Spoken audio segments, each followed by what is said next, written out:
Mission एनरूट्स organic product की बानी सुनते हैं रूबरू किसान की जुबानी। வணக்கம், திருவண்ணாமலை பிரிஞ்சால முருகன் பேசுகிறேன். இப்போ நம்ம பார்த்தோம்னா சோளத்தோட்டில் இருக்கோம். திருவண்ணாமலையிலேருந்து ஒரு 12 கிலோமீட்டர் வெறையூர்ன்ற ஊரில் இருக்கோம். வெறையூரில் வந்துட்டு அண்ணன் மிலிட்ரி மிலிட்ரி இவர் வந்துட்டு மிலிட்ரிலேருந்து வந்துட்டு ஒரு இயற்கை விவசாயம் பண்ணுற முனைப்பில் பண்ணிகிட்ருக்காரு. சோளம், கத்திரிக்காய், சம்மங்கி இந்த மாதிரி பொருளெல்லாம் பண்ணிகிட்ருக்காரு.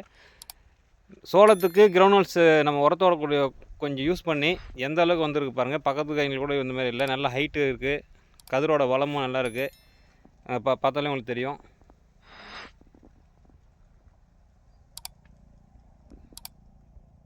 சார் வணக்கம் சார். சார் வணக்கம். எப்படி சார் யூஸ் பண்ணி நம்ம கிரவுண்ட்ஸ்லாம் அது கொஞ்சம் சொல்லுங்கள். மற்ற கொஞ்சம் விவசாயிகளுக்கு கொஞ்சம் யூஸ்ஃபுல்லாக இருக்கும்.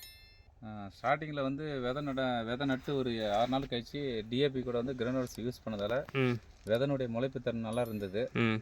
நல்லா பயிர் வந்து நல்லா வேர் வளர்ச்சி நல்லா இருக்குது. தண்டு நல்லா கொஞ்சம் திடமாக இருக்குது. யூரியா, பொட்டாசு இதை போடுறதோட இந்த கிரவுண்ட்ஸ் யூஸ் பண்ணும்போது கொஞ்சம் தண்டு தடிமனாக இருக்குது. பயிர் கொஞ்சம் நல்லா வளர்ச்சியாக இருக்குது. பரவாயில்ல, கிரவுண்ட்ஸ் நல்லா இருக்குது சார். Okay sir. ஏக்கருக்கு நீங்கள் எத்தனை பாக்கெட் சார் போட்டீங்க? ஏக்கராவுக்கு வந்து நான் 2 பாக்கெட் போட்டேன். கதிர் வரும்போது ஒரு பாக்கெட், ஏக்கராவுக்கு 3 பாக்கெட் போட்டேன் சார். ஏக்கராவுக்கு 3 பாக்கெட். அது அப்போ நீங்கள் 4 ஏக்கராவுக்கு 12 பாக்கெட் போயிட்டுருக்கீங்க? ஆமாம் சார். Okay, thank you sir. अगर आपको हमारा वीडियो पसंद आया हो तो कृपया इसे लाइक करें, अपने दोस्तों और परिवार के साथ शेयर करना ना भूलें और हाँ, हमारे चैनल रूट्स होराइजन को सब्सक्राइब जरूर करें ताकि आप हमारे आने वाले सभी वीडियोज को सबसे पहले देख सकें।